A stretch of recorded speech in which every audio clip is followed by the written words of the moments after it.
C'est bien, Oui, mais même le caméléon devant le feu arrive à courir. Salut, ici les PEMS. Aujourd'hui, nous allons parler d'un sujet assez important. Il s'agit donc du développement personnel dans un couple. Alors, si tu es intéressé et tu aimerais savoir qu'est-ce que le développement personnel et pourquoi est-il important dans un couple, ensuite, comment se développer ensemble dans un couple, reste jusqu'à la fin de cette vidéo afin de tout découvrir. Alors, Monsieur PEMS, Oui, Madame Pems. on aimerait savoir qu'est-ce que le développement personnel au contraire. Merci pour la question, Madame Pems. Je t'en prie, monsieur.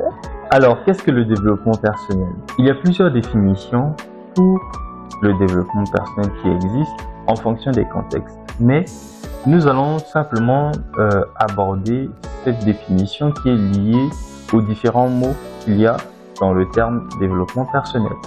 Qu'est-ce qu'on retrouve dedans? Il y a développement et il y a personnel. Dans le développement, nous savons que c'est une évolution, c'est une croissance.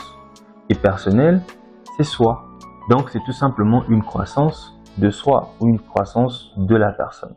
Donc, s'il faut que je donne maintenant une définition un peu plus générale, on va simplement dire que le développement personnel, c'est un processus d'évolution de soi Ok. ou un processus de croissance personnelle. Ou encore, tout simplement, grandir. C'est Voilà. grandir. Ou tout simplement grandir. D'ailleurs, nous faisons une petite dédicace pour le livre de Sabrina de Safia, Grandir, que vous pouvez me retrouver dans la description. Alors, merci. Donc, on aimerait également savoir, après avoir su qu'est-ce que le développement personnel et est-ce que c'est important le développement personnel? Est-ce que c'est important que ça? Parce que c'est pas seulement aujourd'hui qu'on entend parler du développement personnel et on nous dit que c'est important le développement personnel dans le couple surtout. Pourquoi c'est si important que ça? Je pense que c'est très important, c'est même capital pour Pas la général, bonne... hein? Non, pas général, c'est capital. Pour la bonne croissance d'un couple. On ne dit pas que si vous n'êtes pas dans un processus de développement personnel, ton conjoint et toi ou ta conjointe et toi, ben, ça ne veut pas dire que vous n'allez pas vivre. Non, vous allez vivre. Seulement, le développement personnel, en fait, est un levier qui va vous faciliter votre évolution, sinon votre croissance dans le couple. Ça vous permet, en fait, de pouvoir bien grandir ensemble. Votre couple sera en bonne santé. Ok, donc c'est un peu ça. Également, faudrait savoir que c'est une question personnelle déjà. Donc, afin que le couple soit développé, il faudrait que chacun de vous soit développé. Donc, que chacun, le conjoint ou la conjointe, puisse travailler sur sa personne, puisse être dans le processus de développement personnel et fusionner les deux. Comme ça, le couple va évoluer ensemble. Bah, bien sûr, puisque le développement personnel, c'est une question de soi. Mais quand vous vous liez tous les deux, à ce moment-là, ça devient un développement collectif. Donc, ça va donner une dynamique à votre relation. Mais qu'à cela ne tienne, il faudrait tenir compte également que ça peut arriver que l'un des conjoints ne soit pas dans un processus. Mais cela ne doit pas être une fatalité pour le couple. Pas forcément pour le couple, ça va pas être une fatalité pour la personne qui est dans le processus. Parce que ben, ça sera ta croix, en fait, que tu dois maintenant porter. Donc, l'objectif pour toi qui est déjà dans un processus et que l'autre ne l'est pas, par exemple, ben, c'est de permettre à l'autre, sinon d'emmener l'autre à te rejoindre. Et ça va te demander beaucoup d'efforts. D'ailleurs, on va parler de ça tout à l'heure, dans la suite, où on va maintenant voir comment est-ce que vous allez pouvoir développer, en fait, vous développer ensemble. Quand l'autre ne l'est pas et que toi, tu penses que tu as déjà une longueur d'avance. Ok, mais on précise bien, on appuie que c'est vraiment important, vraiment c'est nécessaire dans le couple parce que pour mon cas en tout cas, je vais vous prendre un exemple. J'étais une personne qui était très renfermée dans sa bulle, vraiment qui n'avait pas cette facilité de s'ouvrir, même pas à lui. C'est vrai. Je pouvais même pas m'ouvrir, mais comment est-ce que je pouvais vivre avec lui, avec une personne, sans pourtant m'ouvrir à cette personne-là? Donc, ça n'aurait pas été aussi facile ou encore joyeux de vivre dans cette position-là. Mais avec le développement personnel, ça a pris du temps. Ça a été un processus de développement que j'ai vraiment travaillé sur moi, apprendre à ouvrir ma bouche et à parler de ce que je ressens, à parler de ce que je pense concrètement et à m'ouvrir parce que c'est très important. Une personne ne peut pas continuer à vivre dans une bulle tout en sachant que tu partages ta vie avec quelqu'un. Ouais, c'est clair. En tout cas, d'ailleurs, je te remercie et je bénis le Seigneur pour ça, que tu as été transformé. En fait, je me dis même que le développement personnel, c'est avoir le Saint-Esprit. Parce que le Saint-Esprit utilise tout simplement les différentes compétences que le Seigneur a déjà placées en nous et c'est ce qu'il développe maintenant. Voilà pourquoi à l'église, quand une personne est changée, on dit « Ah, cette personne a le Saint-Esprit ». Mais c'est un processus, c'est un développement parce que la personne a changé. Mais est-ce qu'il y a aussi des avantages ou encore des inconvénients quand il y a un manque de développement personnel dans le couple? Parce que c'est vrai que c'est important, mais ça peut arriver que dans un couple, ni l'un ni l'autre ne soit développé. Oui. Et ce manque-là. Oui. Ce manque-là, ça entraîne tout ce qu'on voit. Dans des couples, on va dire, qui sont normaux. Hein, les couples qui respectent la règle. Donc, où le mari peut battre la femme, où on peut se disputer à tout moment, même devant les enfants, devant les personnes, où on peut être jaloux à tout va, même jaloux même pour un appel téléphonique, où on peut péter des crises de colère à n'importe quel moment. Donc, tout ça, ce sont des éléments qu'on a dans un foyer, sinon dans un couple, quand vous n'êtes pas dans un processus de développement personnel. Ça ne vous empêche pas de vivre votre relation, mais sauf que vous n'aurez pas une relation de qualité, en fait, ou exceptionnelle. Vous n'aurez rien de particulier, en fait. Vous serez comme tout ce qu'on voit. Vous serez comme tout ce qu'on... Et on dirait que c'est normal. On dirait que c'est normal. Donc, ça a un impact, en tout cas, dans votre relation si vous n'êtes pas dans un processus de développement personnel. Donc, il faudrait savoir qu'il y a vraiment beaucoup d'avantages. Et pourtant, est-ce que tu peux nous dire cet avantage-là que tu as eu à avoir, est-ce que ça t'a aidé? Est-ce que ça t'a vraiment beaucoup aidé dans le développement personnel? Sinon? Bah, bien sûr, en tant que chrétien déjà, le développement personnel m'a permis de comprendre beaucoup de choses qui sont dans la Bible. Parce que généralement, quand on va à l'église, le pasteur parle, il prêche. Donc, pour toi, si tu es musulman, c'est l'imam qui va parler, qui va prêcher. Mais il y a des choses qui sont écrites dans les différents livres qui sont sacrés. Mais tu vas te rendre compte que les gens ont du mal à mettre en application cela. Ou bien ils crient. Pour nous, c'est Amen, Alléluia. Mais dehors, la personne n'a pas changé. Même quand on parle des couples dans les églises, c'est pareil. Pourquoi? Et c'est tout simplement parce que les gens n'ont pas vraiment encore compris qu'il y a un processus de croissance, de développement dans ça. Et moi, dans mon cas, le développement personnel, par exemple, m'a permis de pouvoir savoir comment communiquer. Parce que j'avais une communication qui était très violente avant. Je parlais, mais je blessais en même temps. Donc même pour dire un petit truc là, paf, moi, les mots, ça sortait comme ça. Paf. Voilà. Ça fait mal. Ça faisait très mal.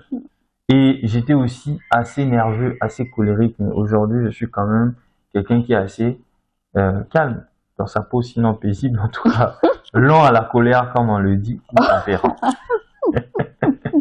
Très lent même. Oui, donc ça m'a vraiment permis de gagner. Maintenant, dans le couple avec madame, je me souviens au début, puisque je suis quelqu'un qui est très dynamique. Quand il y a quelque chose, paf, il faut déjà que je le fasse. Quand je dis, il faut, voilà. Mais elle n'était pas comme ça. Elle était le genre de personne, tu dis, elle prend son temps, tout ça. Mais moi, oh là là. Il fallait bien que je travaille dessus. Pourquoi il fallait que je travaille dessus? Ce n'était pas elle le problème. Ce n'était ni moi. C'est juste qu'on ne provient pas d'un même environnement. Exactement. Donc, elle a grandi quelque part. Moi aussi, j'ai grandi quelque part. J'ai eu des gens, sinon des choses qui m'ont influencé et elle pareillement. Donc, il fallait maintenant qu'on trouve une convergence. Pour faire comprendre que bon, c'est bien.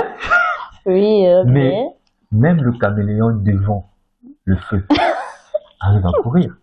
Mais ça dépend en tout cas. Oui, ça dépend. Parce que c'est quand tu as su de dire que tu reviens dans notre milieu, moi également. Ouais. Peut-être que toi, quand tu étais petit, tu étais plus jeune, en tout cas, tu étais dans une formation militaire.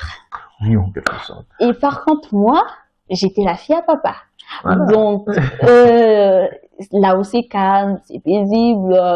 Et voilà, tu n'as pas assez de pression sur toi. Donc, pour toi, quand tu fais quelque chose, tu prends ton temps, c'est normal. Et c'est normal que tu sois docile, c'est normal que vraiment, avant de faire quelque chose, que tu sentes le besoin de le faire.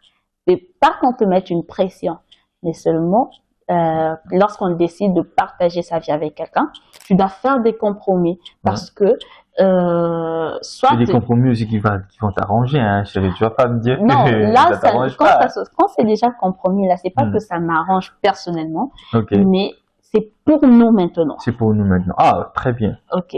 Donc, je ne le ferai pas peut-être parce que c'est bien pour moi, mais c'est pour nous aider tous les deux également. Donc, ah, là, il vient de dire quelque chose de très important, c'est que dans une relation, sinon dans un couple, il n'y a plus une question de soi. On ne parle plus de moi ou de l'autre. Non, on parle maintenant de c'est vous deux. Est-ce que ce que vous êtes en train de poser comme action vous permet en fait de pouvoir gérer, sinon prendre soin de ce que vous avez créé, votre vous? ouais. Donc du coup, elle avait quand même compris qu'il y avait certains moments où il fallait qu'elle soit dynamique. Et moi également, j'ai compris qu'il y a des moments où bah, je dois arrêter d'être chaud quand même. Hein? On n'est pas dans une école militaire, la pauvre. Vraiment. Mais après, voilà, ça te fait du bien. En fait, tu ne vas plus sentir cette pression-là, puisque toi également, tu seras dans le bain, tu seras, en fait, ça sera comme une nouvelle vie pour toi. Et voilà, tu vas la vivre. Tu feras des choses heureuses, tu seras dans la joie, joyeuse. En tout cas, ça va passer très vite.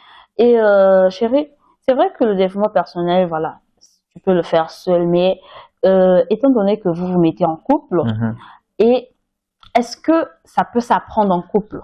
Parce que ça peut arriver que je n'ai pas pris le développement personnel d'où je viens, mais je suis déjà avec quelqu'un, mais j'aimerais que notre mode de vie change. Qu'on puisse changer. Donc, est-ce qu'on peut apprendre ou bien chacun de nous doit faire sa route pour aller apprendre son développement personnel, puis revenir, ou bien on peut le faire ensemble? Et je vais dire oui, on peut le faire ensemble, à moins que toi tu préfères d'abord te séparer. Une libre, tu vas d'abord apprendre le développement personnel, après tu reviens. Mais on peut apprendre ça en couple, ensemble. Ça commence d'abord par une chose, en fait c'est deux. Mais la première, parce que je suis chrétien, donc je prends mon parti, il faut d'abord chercher Dieu, première chose. Exactement. Maintenant, dans un cadre général, moi je vais dire, il faut d'abord prendre une décision. Vous décidez de pouvoir transformer ce que vous faites mal. Donc, parce qu'on ne change pas forcément, parfois on transforme seulement ce qu'on faisait mal.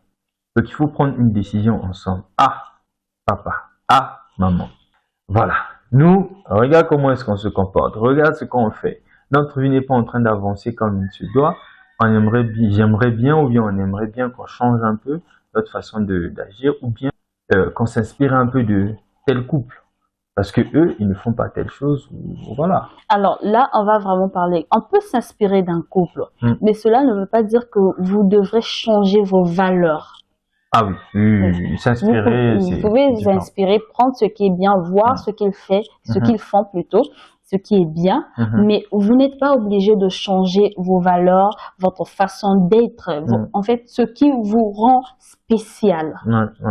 Pour apprendre ensemble maintenant, donc vous prenez la décision, ensuite vous devrez commencer à avoir des activités qui vont vous permettre de pouvoir dire que vous êtes en processus de développement personnel. Par exemple, assister à une conférence en développement personnel, mais c'est déjà quelque chose de très important. Vous décidez d'aller suivre une conférence, vous décidez de prendre un coaching, vous décidez de suivre une formation, ou bien vous décidez de lire des livres, par exemple, de développement personnel, de découvrir, de suivre notre vidéo, par exemple.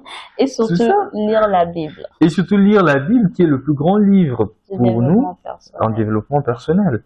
C'est vrai que c'est un livre chrétien, on va le prendre dans le cadre du développement personnel, en tout cas, ça va beaucoup aider. On vous le recommande, en tout cas, de lire. Le premier livre. Beaucoup lire la Bible, parce que la Bible a beaucoup d'étapes à apprendre. Tous les jours, on découvre de nouvelles choses. Donc, c'est très important. Et vous vous rendez compte que c'est possible. Il faut juste prendre la décision et maintenant mettre des actions qui vont vous permettre de pouvoir arriver à cette étape-là. Donc nous, on vous conseille surtout de rester abonné à la chaîne et de suivre toutes nos vidéos.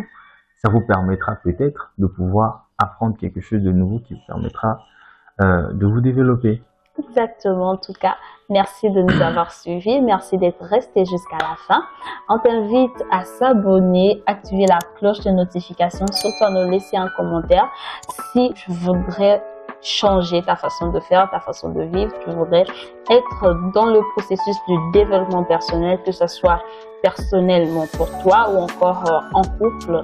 Donc n'hésite pas à nous laisser un petit commentaire et à très bientôt. Oui, à très bientôt, mais je te rattrape d'abord. N'oublie pas de mettre en commentaire, s'il te plaît, ce que toi, tu penses du développement personnel. Est-ce que tu penses que c'est important ou pas? Parce que nous, on vient de te partager notre expérience, mais toi, qu'est-ce que tu en penses concrètement? N'hésite pas à te défouler dans les commentaires. Bye bye. Bye.